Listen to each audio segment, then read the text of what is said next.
So I would like to say a couple of things about how grassroots work. And one of them is the whole notion of 3 to the 19th power. And take gay marriage, for example. As soon as gay people came out, and they weren't sort of hidden and projected upon as unknowns, as soon as people started to know people who actually were gay, they had an experience that they could pass on to others and talk about it. Well, 3 to the 19th power applied to women in women's circles. The idea, and why the women's movement was so effective in a short period of time. If you have 3 women who talk to 3 other women, that's 9. If these 9 women each talk to 3 women, that's 27. If these 27 talk to 3 others, you have 81. And if you have the 81 talk to 3 others, you have 200 and something 3. And if you, my math has never been great, but 3 to the 19th power, that is to do this 19 times, leads to 1,162,000,000 women who heard the message.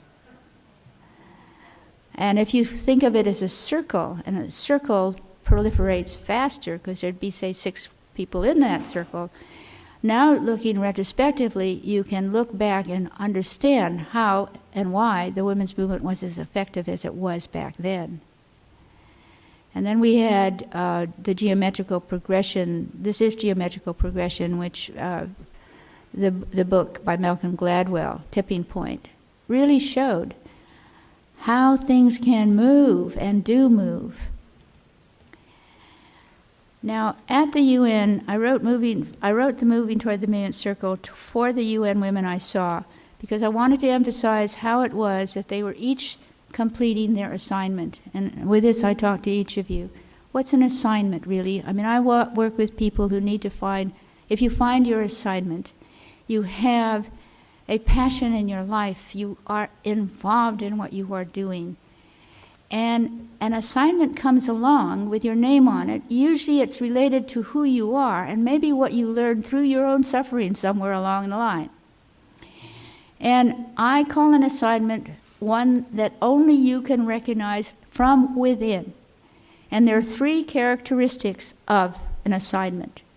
One is that it is meaningful to you. There are lots of meaningful causes. You get them in the mail all the time. But something comes along that appeals strongly to you because it is personally meaningful. And secondly, it will be fun. Usually activists don't emphasize fun. I think they should. Because fun is doing something wholeheartedly with others whose value and cause is your own. You like these people. It's good to be on a team, so to speak, or a circle that is moving forward something good in the world. And you feel good about being with them, and doing whatever it is you're doing. And lastly, it's motivated not by revenge, not by retribution, not by outrage, but by love.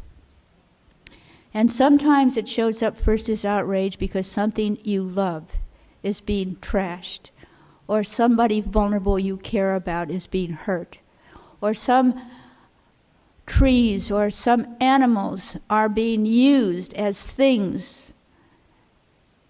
Whatever it is that you love, should you decide to actually look foolish to other people, because activism does make you look a little foolish to some other folks, but if it is meaningful, will be fun, and motivated by love, you are living your personal myth. You are making a sense of whatever suffering you learned about, whatever beauty moves your soul, whatever it is that matters to you, you are, at this point, then becoming involved and committed to this, your assignment.